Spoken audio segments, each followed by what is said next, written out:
Welcome to Aligned with Purpose, where we really dive deep into personal development and also manifestation mastery, which I'm really excited for you to drop into today's episode. We have the honor of hosting Dave Conway. He is actually coached 25,000 entrepreneurs and coaches, and his expertise is in manifestation. He's the founder of Conway Consulting, and he's dedicated to really helping individuals unlock the potential that's within themselves and transform it into tangible results within their life and their business. But Dave's journey wasn't always rooted in this realm of mindset and manifestation. He had humble beginnings as a carpenter, earning $5,000 a month.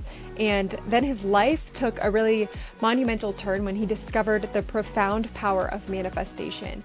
This pivotal moment changed the trajectory of his life, and he started to see his income skyrocketing to over $550,000 per month. So through his work with Bob Proctor, he's now made it his mission to empower individuals around the world, leaving behind his own legacy of transformation and empowerment. So join us as we bring Dave onto the show, where he's going to share some insights with you and some really incredible takeaways for you to up your manifestation game starting right now. So Dave, thank you so much for joining me. I'm really honored to have you here.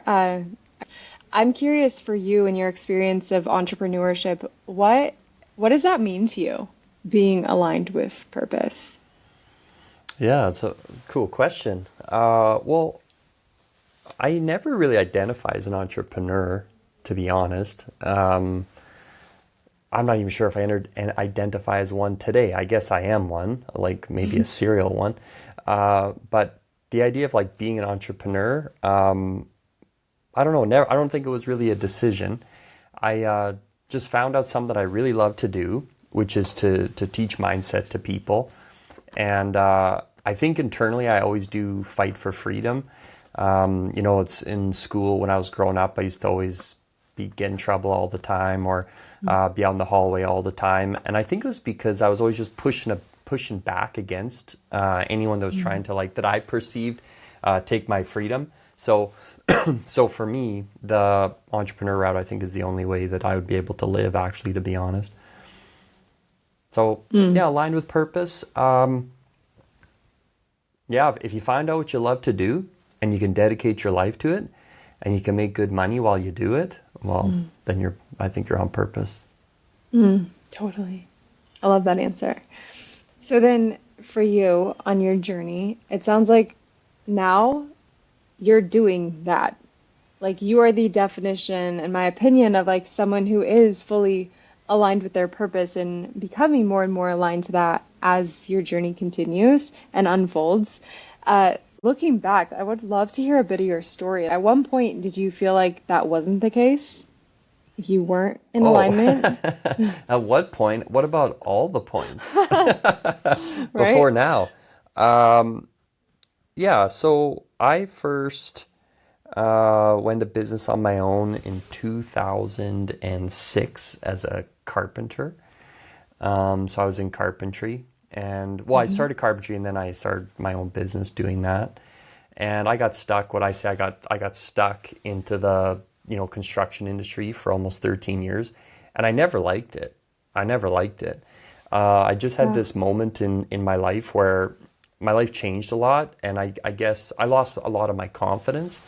And my brother at the time was preparing like a lumber yard. This company came in they'd build houses on site and then ship them out to like rural areas. And my brother got hired there to start prepping the yard. And he said, I can get you a job at this lumber yard. And to me, that sounded perfect because I didn't really want to communicate with anybody. So I thought, sit in a forklift all the time would be fantastic. So I ended up working there, and I got 13 years from that one suggestion. Wow. So I ended up getting a job in there, and then this guy hired me to become a carpenter with him, framing houses, and then I was decent at it. So then, I guess I have an entrepreneurial spirit, I went out on my own, and then I started to do construction, and then I became a general contractor, and then I was building homes for people, and I was building out, small improvements, so like doctors' clinics and retail stores and all that kind of stuff. And I hated every minute of it. And then in 2015, I just started getting this feeling inside that like I was meant to be doing something more. There was something more to life than what I was doing. I don't think I'm the only one with that feeling. A lot of my workshops now, I've gotten the honor to speak to like tens of thousands of people. And I always ask, who here feels that they're destined for something greater? And every person raises their hand. Wow. Everybody. So that feeling for me was like really growing and growing and growing. Now, at the time, I would be what I would call today a closeted personal development junkie.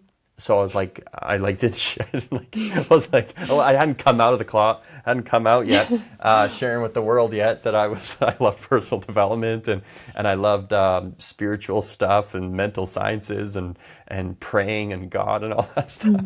I just kept it to myself. Actually, so much so that even my wife, when we started dating first, she's like, where do you go on Fridays and what do you do? Wow. I used to go to church. I used to go to church and stuff. Yeah, so this feeling really started to grow, pounding in 2015. And I stayed with that feeling for about a little over 2 more years. And this idea came in my mind. Those 2 years were miserable, by the way, because when you really feel like you're meant to be doing something different than you're actually doing, and you're not actually doing it, you create like like a gap in yourself, right? So where your mind is doing something, but your heart is telling you to do something else. You can start to. It's almost like you're ripping your consciousness apart, and so this thought came in my mind. I said, I wonder if Bob Proctor's still doing his thing. So I had the honor of meeting Bob Proctor. I was 18 years old, who I call the OG, the original gangsta of personal development, the king daddy of law of attraction. And I went online, and he was hosting an event called the Paradigm Shift down in Los Angeles, California. And I got a ticket for my wife and I. And that was the most painful weekend of my entire life. That was May of 2017. And what happened to me was I realized that I hadn't integrated much of the stuff that I was studying all those years. And my life just wasn't all that good. And I think I was lacking a couple like key pieces of knowledge. The first piece of knowledge was a thing called a paradigm. So what a paradigm is just a belief system. And it doesn't matter what you know, it matters what you believe. So that was like a massive, massive awareness for me. And then the second piece was the self-image. It's actually understanding that we have the ability as human beings to sit down, ask ourselves, what do we really want? Once we determine what we want, so AKA a goal, then say, who's the man, woman, or person that is producing that goal, that is living that goal? Because what a goal really is, a goal is an idea. And inside every idea that runs through our minds, there's a life inside that idea. And inside every life, there's a lifestyle and there's a person living it. So he taught me, I missed those 15 years of studying too. Number one was start to understand the paradigm on a deeper level and start to understand the self-image. And that's when I started having massive, massive quantum leaps. And that weekend, there was an opportunity to get licensed to sell Bob Proctor's material. And I did it. And I honestly, I felt like I died and gone to heaven. Like I was like, this is what I was put on earth to do. I was here to do this, SHIT. I was like here to do this. And within my first year, I became the #2 selling consultant in the world.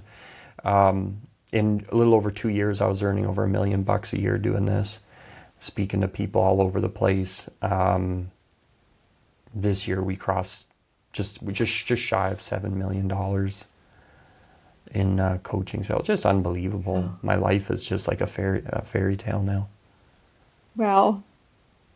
Incredible. It's amazing. The alignment, the journey, the story. And so I'd be curious, through your time working with Bob Proctor, what was the most interesting thing you felt like you took away from that experience that you didn't expect prior to going into it? Oh, I was reading it today, but where the heck is it? Let's see if I can run out my memory. So a lot of people say to me like, "Oh wow, like you're so lucky to get to work with Bob Proctor," and my response always is, "Not really, like, not really, man. It was an absolute massacre of Dave Conway."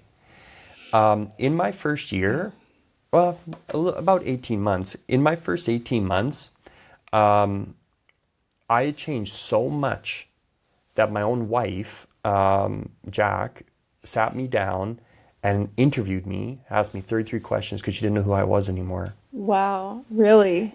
Yes, and every time I would come like at Bob with a reason why life was the way it was or why I couldn't do something or why a result was the way it was, he never accepted it. He never accepted it. So in my entire relationship with him, to this day, I'm still not even sure that he liked me. I have no idea. But I know he believed in me. And he was always pushing for that version. Like, help me understand that it's all vibration, it's all frequencies.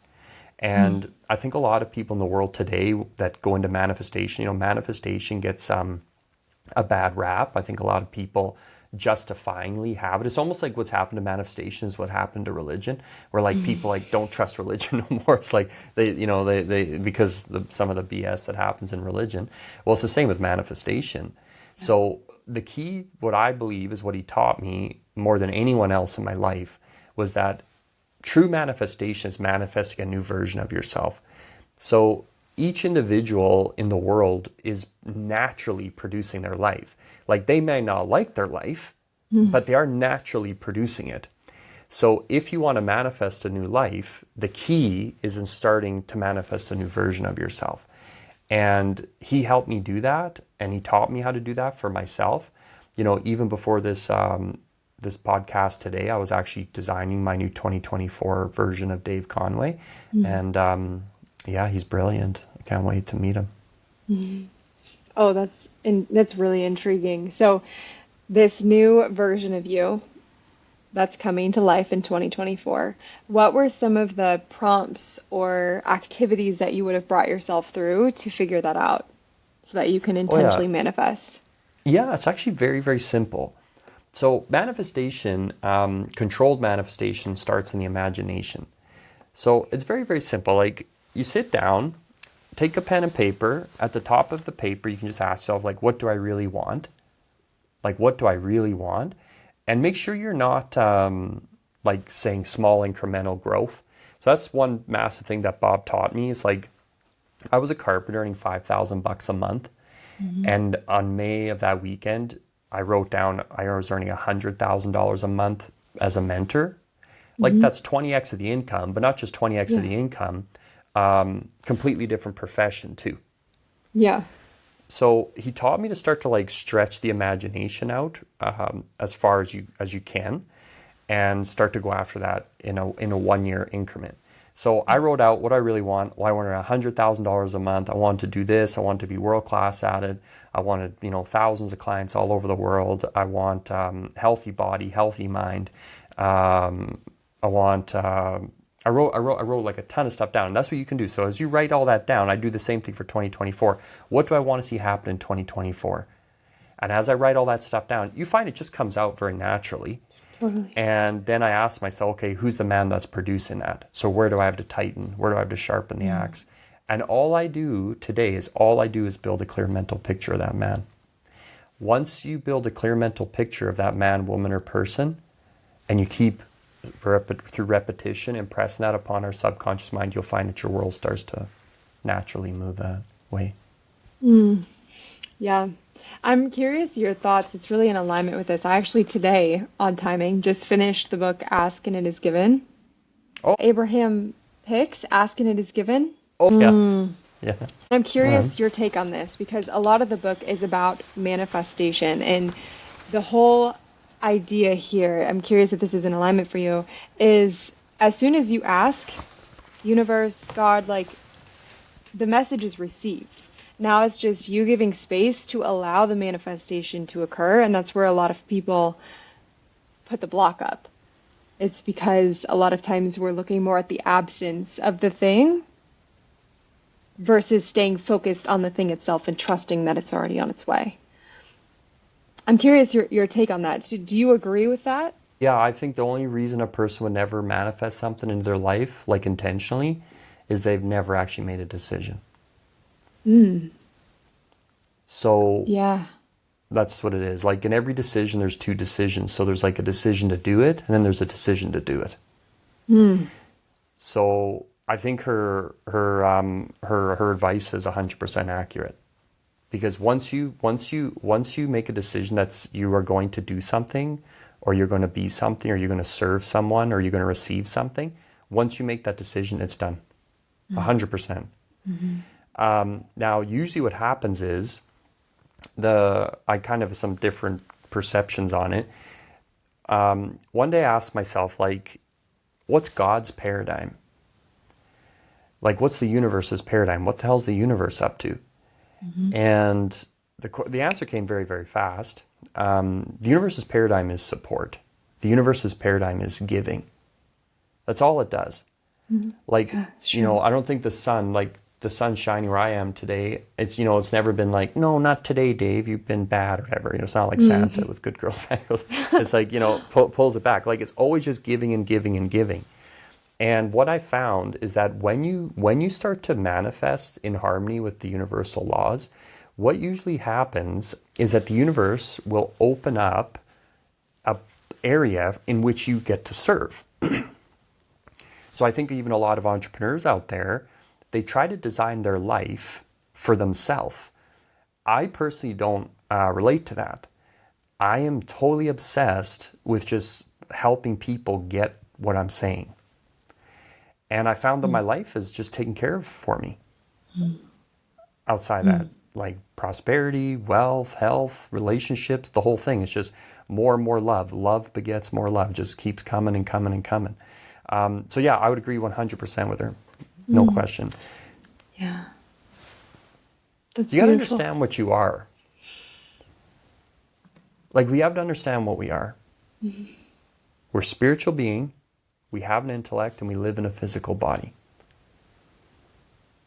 You've got to start to get this. People have to start to understand that their thoughts are, without question, the most important thing in their life. If you set an idea in motion, you need to understand that it's done. The idea will evolve you. It will start to pull you apart. And that's what I mean. Like, when you ask me about Bob, what's one of the greatest lessons? I say, well, he pulled me apart. Like you see, I was naturally producing the crummy life I was producing. Did I want it? No, I didn't want it, but I was responsible for it. I was producing it. So when we go out, we need to understand that the universe will evolve our consciousness, so we start to release that. And sometimes it'll push our scared little asses to do something, or we have a realization about ourselves. It's usually, that's what it is. Usually a big lesson. You realize something about yourself. You're selfish. You have a bad attitude. You're not good at something. But then people go down with that awareness, and that's not good. Yeah, that's very true. Yeah, it's interesting that you said it was like the massacre of Dave Conway. Yeah. Oh, I killed him. I've killed him probably 3 times now since. That's wild. And so then these thoughts, because you mentioned like the thoughts are the most important thing to everyone's life, and them being the creator. How did you begin to take control of these thoughts? I'm just gonna leave it at that. I'm just curious. Yeah. I think, for me personally, I think it's really important that people have a goal. But not just like a goal in the sense of like, like the word, how it's tossed around. I think goal is one of the most misunderstood words in the English language too. The word goal and imagination got to be the 2 most misunderstood words in the English language. They're just used so like casually. But what a goal is a spiritual seed. A goal is actually, human beings need goals to get in harmony with the universal laws. 99.9 times out of every 100, if someone's having a problem, it's because they don't have a goal. Because the world, your imagination is hooked up to an infinite power, it's hooked up to your 5 senses, and it's also hooked up to your internal belief system. So our imaginations are literally fighting three battlefronts at all times. So you got this universal side telling you to run faster, jump higher, be better, you know. Then you got you're communicating with the outside world through your five senses. It's so obvious why life is the way it is. And then you've got this belief system inside feeding you BS or good stuff, either one, perpetually. So when we start to understand that you got to start to get a goal that you're going to change your life for. And when you go after these goals, we want to start to go after them like our life depends on it, because the truth is that it does. That life, anyway, that life. Like if you want to go, like for me, I went from $5,000 to $100,000 a month. Now that's just money, but doing a different profession, I had to pursue that and I had to embody that and I had to become obsessed about it. I would write it out multiple times a day, back and front, just pages and pages over and over and over, like a deluded maniac, like over and over and over and over. I can't even begin to tell you how many of these books well, not these ones, these nice Smithson ones I have, how many I've burned through, like dozens and dozens and dozens, writing the same thing. If someone found my books, they just think I was a nut job. They just think I was Oh my gosh. I thought I was the only one. We live right now we're traveling full time, so we're in a fifth wheel. Not right now, we're in Vermont, but I've got an entire mini closet full of just journals, and it's very similar. It's just rewriting the vision again and again and again. And yeah, there's something really powerful about putting a pen to paper and just connecting with it. I remember one time Bob said this to me, and I'll never forget it, and I'll say it to you. He said, imagine when, and he had a pen like this, and he said, imagine when, Dave, everything you write becomes your reality. Wow. Because it does. Repetition of thought is the only way to change a paradigm outside of an emotional impact, but we don't plan those, so you got to rely on the repetition of thought. Wow. So then through the repetition, through the writing, and the continuously connecting to the vision that you're creating and the version of you that you're becoming, then what? Then you just wake up every day with an abundant expectancy that you're becoming that person. Like you got to know what's coming. Don't set a goal unless you intend on achieving it. People's attitude, our attitudes have to change. You guys have the worst attitude. And our attitude has to change around goals. People set goals with this hope and wish energy, and like, oh, wouldn't that be nice? Or, oh, I wish, and oh, maybe one day, or whatever. This is how they set them, hey? Or a lot of people set big goals and they get anxiety and fear. No, that's not the point of a goal. You got to understand what a goal is. A goal is from God. A goal is from your higher self, to get you to grow, to become one with your creator. So why would it shortcome you? You got to know what's happening. Attitude has to change dramatically in that moment of conception. So this is probably what she's saying in her book. Like at that moment of conception, when you conceive the goal or the idea, you have to know that it's done. You can't have any willy-nilly. Like if you've any off belief, it ain't a coming. Wow. Yeah, which goes back to the thoughts being the most important thing that you can possibly be focused on shifting. Then I'm curious because I've struggled I get hung up on the how, to be honest with you. Like that's been my core struggle is like, okay, great, we have this vision, we're connecting to it, like we do believe that it's coming fully.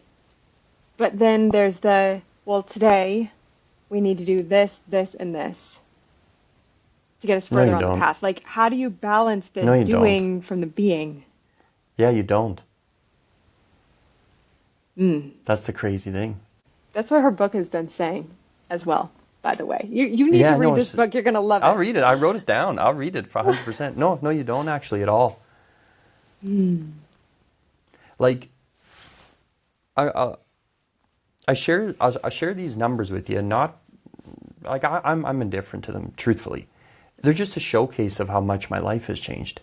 Totally, yeah. Like, how the hell does a carpenter earning $5,000 a month In November, in November, we closed 960,000 in a month. It's incredible. It's insane. Yeah. And if someone watched me for a day, I don't know if they'd be that impressed. Truthfully. When you start to understand how to use your imagination and your will and learn how to relax into every idea. You see, a lot of people, and I used to be like this. I think I was like this. I could still be like this to a degree. I know that it's changed a lot for me in 2023 as I reflect back on 2023. I was like, if something changed to me, this is a big part that changed. I used to always trying to be like getting somewhere or, trying to change things all the time. And that's good. That is good. But that's really not the deal. You just have to learn how to relax into every idea. Like learn how to ask. We got to know what we are. This is the second time I've said this today now. We got to know what we are. We are created in the image and likeness of God. Like we are divine creatures. We got to understand that. So why would we be shortcoming? Why would we be left without? The only people that bring poverty into this world is humans. Yeah. And it's our thoughts of the lack, thoughts of the not enough. If a person's not seeing their manifestation, there's probably two reasons. The first is they never really made a decision. That's number one. Number two, they have a desire sequencing problem. They've got multiple desires running. Interesting. So they're always trying to weigh them out. And especially if they're left brain too, they're like, you might be a mother and then you're an entrepreneur and you want to travel and you want to this and you want to that. You have all these different desires. And you could be a wife and you want to be this and that and the other. And then you want to be healthy and... Sounds like me. Oh, there you go. Yeah, it's perfect. So you got all these desires. And in a strange way, it's like you are not good enough, so you want to change things. So it's like, I want to be here for my daughter. I want to be here for my son. I want to be this for my wife. I want to be this for my husband. I want to be this for myself. I want, and we're always like coming up short. So then we're kind of chasing. And what we do is we make the great mistake. We never change our vibration. We just go into the left brain. Your imagination controls what vibration you live on. So we never get off the frequency.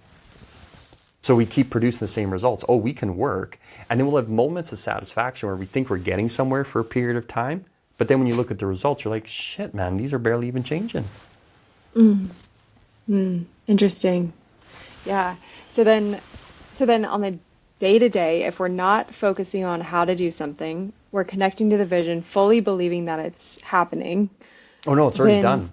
Already done. Yeah. Okay, so then does that leave our entire day just being in joy, being in happiness, like finding ways to just live in a way that is aligned for you? Yeah. Why do we make it so complicated on ourselves? I have no idea. We're dumbasses. Yeah, right? Yeah, we're stupid. It's interesting, right? Because society tends to ingrain in us since we're young that it's the opposite of that. Oh, that's terrible advice. I followed Yeah. that advice till 2017. I was unhappy, unhealthy, and unwealthy. And if we look around, that's so many of those who are around us, and a lot of times also giving us advice. Well, you can't listen to anybody. Like, Do you know that every person you listen to becomes your mentor? Every person. I have a lady in my family, her mentor's Anderson Cooper. Just watching the CNN all the time. yeah, that's so true. Yeah, you got to watch what goes in. You'd never leave the front door of your home open or unlocked so anyone can walk in and out. But we do with the No. mind all the time. You'd never do that. You'd never very let true. strangers walk through with muddy boots, but you do it all the time with your mind. And the body's the first place that takes the blows of the mind too. So then how do you begin to lock that door? You got to get a goal, man. All goes back to the goal. You gotta get a goal. You gotta be pursuing something worth changing for. And how you'll know if you have a real goal. One time I had a client ask me, Dave, because I was calling her, I said, you don't have a real goal. I said, you're so full of crap. And then she's like, yeah, I do. And I said, no, you don't. And she's like, well, how do I know I've got a real goal? I said, is it changing your behavior? Wow. Like your Yeah. goal has to change your behavior. You see, the goal will change your behavior. Everybody thinks that changing the behavior will produce the goal. Well, maybe temporarily. That's why someone can lose 20 pounds and then put it all back on. Yeah, very true. That's right. So the goal needs to change the behavior. So over time, your goal will discipline you. Your goal will discipline you. Oh, that's huge.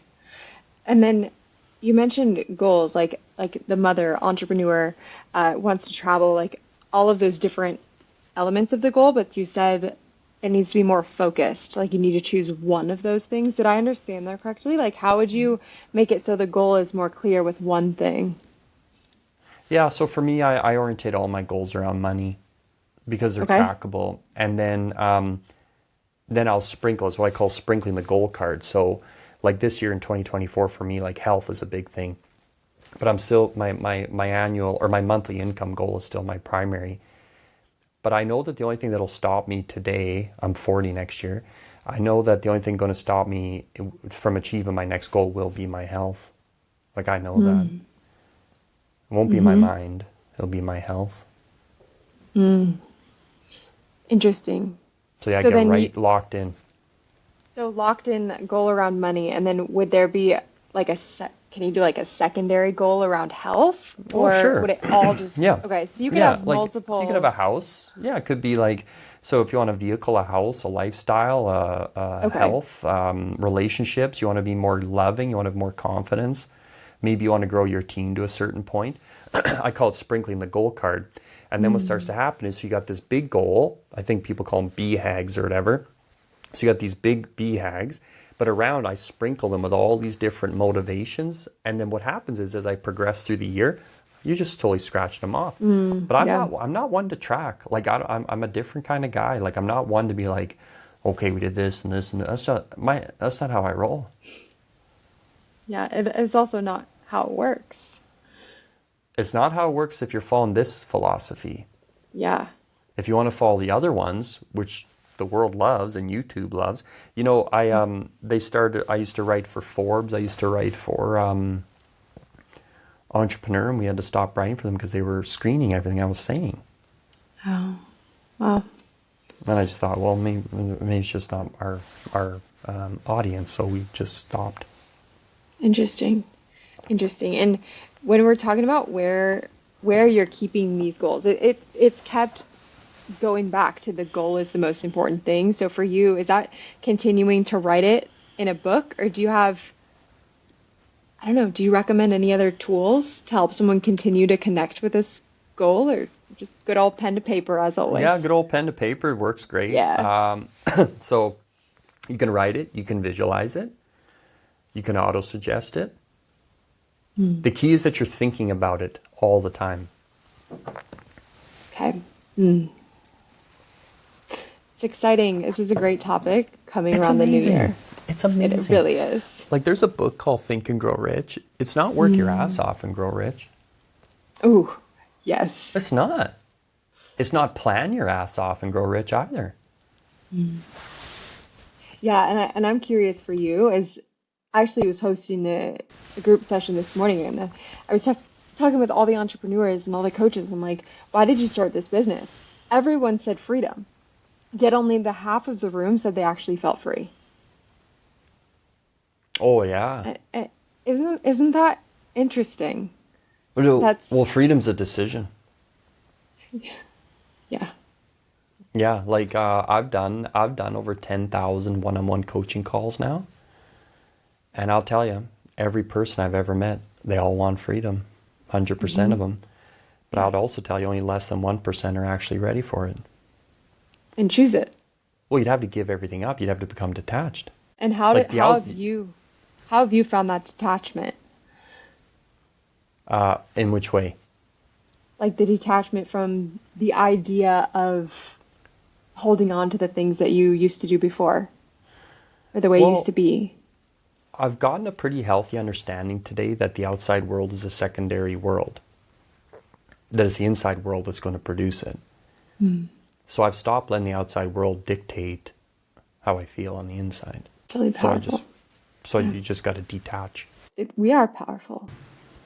What's that? We are incredibly Oh, powerful it's beings. amazing. You got no idea. One time I had this client say, can you swear on this podcast or no? Yeah. Oh, okay. So I had this client say to me, he said, Conway, you fucker. He said, he said, you say it's all about the money, and then it's all this spiritual shit. Yep. Nice. Yeah, that's really interesting. And I'm curious for you. We were talking about Sedona right before we dropped in here. I'm curious how you would begin to work with the energy of a place like Sedona to help in this manifestation of the goal. How could you begin to work with the energies of a place like that? The vortex. Well, it's so beauty. It's beautiful. Yeah, it is. So, but you find that energy all over the place. Like, like Catholic churches that are dedicated to Mary. I find those very, very beautiful. There's something different going on in them. You can find it in your own house. You can find it in nature. But I think that Sedona is a special place just because it's so dang beautiful. So if you can Yeah. just, I think just the beauty of it makes a person go inside. That is so true. When you Yeah. see some, like it happens to me in the mountains too, like if you're in the Rocky Mountains, same thing. Yeah, it almost inspires like this moving meditative state. Yeah, like Yeah, forces you to reflect. definitely. I think Definitely. that's why. Absolutely. Yeah. Well, I'm curious for you. Do you have any other books? You recommended Think and Grow Rich, or you brought it in. I'm curious if you have any books that you would recommend that would Yeah, go deeper on the. Yeah. I've got 7 of them, I think. I have them behind me all the time. So everything I've ever achieved or received in my life has all come from these bad boys. Wow, So I've really? got everything. So I've got Thomas Troward here. This is probably my favorite book ever written. I think every answer to every Wow. question is in this one. So his name's Thomas Troward. This is his six books here. Then you got The Law of Success by Napoleon Hill, which is a pretty thick book. So it's good for studying, and it's also good for hitting a robber over the head if they try and break into your house. So. Good point. Yes. And then this is The Science of Getting Rich by Wallace D. Wattles. This is Think and Rich by Napoleon Hill. This is As a Man Thinketh by James Allen. This is The Power of Awareness by Neville. And this is a very special book to me, which I don't share with anybody. Intuitively, I don't. So if it comes Yes. to you, it was meant to come to you. Great. But We have an those arsenal. books, yeah, they're the go-tos. And then I always have, so I'll always have one part. I'll always have one page that I've been studying. So I've been studying this now since I think the beginning of November, and I just read this one paragraph over and over and over and over until I understand it. Yeah, thank you for those recommendations. Yeah, they're amazing. I've got room for another book, so I'm gonna choose one of those next. Oh yeah, get the Thomas Troward one if you want to go hardcore. Definitely. Okay, thank you. Yeah, do it. Well, I appreciate your time so much today. Thank you. I'm curious, do you have anything else you'd like to share that you're feeling called to before we wrap it up here? Well, if anybody's looking for like a quick fire sort of manifestation thing, you can go to our website at www.conway.consulting, and you can just do my 21-day manifestation challenge. It's very simple, and what it does, it helps people make clear mental pictures, but then also helps people focus their will onto those pictures. So if I was to share one message, Yeah. I think it would be this: you are now, and you will become what you think about. So you are now, and you will become what you think about. And that's a quote from Earl Nightingale. And I think it's one of the greatest things ever said. Just change your thinking. Change your thinking and focus on a clear goal. Get a goal. Get a goal. Don't waste your time. If you don't have a goal, you're just working. Ooh. Yeah. Yeah, Thank you you. don't have to change yourself. The goal will change you. That's huge. You don't have to change yourself. You're not going to go out into the garden and go up by a piece of grass or a blade of grass. That grass is not working to change itself. No. It's not like, hey, little grass, like, how you doing today? It's like, oh, just working my butt off, just trying to change, man. It's not doing that. Nothing in nature is trying to change itself. No. So start to observe that and learn, well, I'm a part of nature. Why am I the only one struggling? Maybe you've been lied to. Maybe you don't have to. Wildly powerful and so simple at the same time. Thank you. Amazing. Thank you. It is amazing.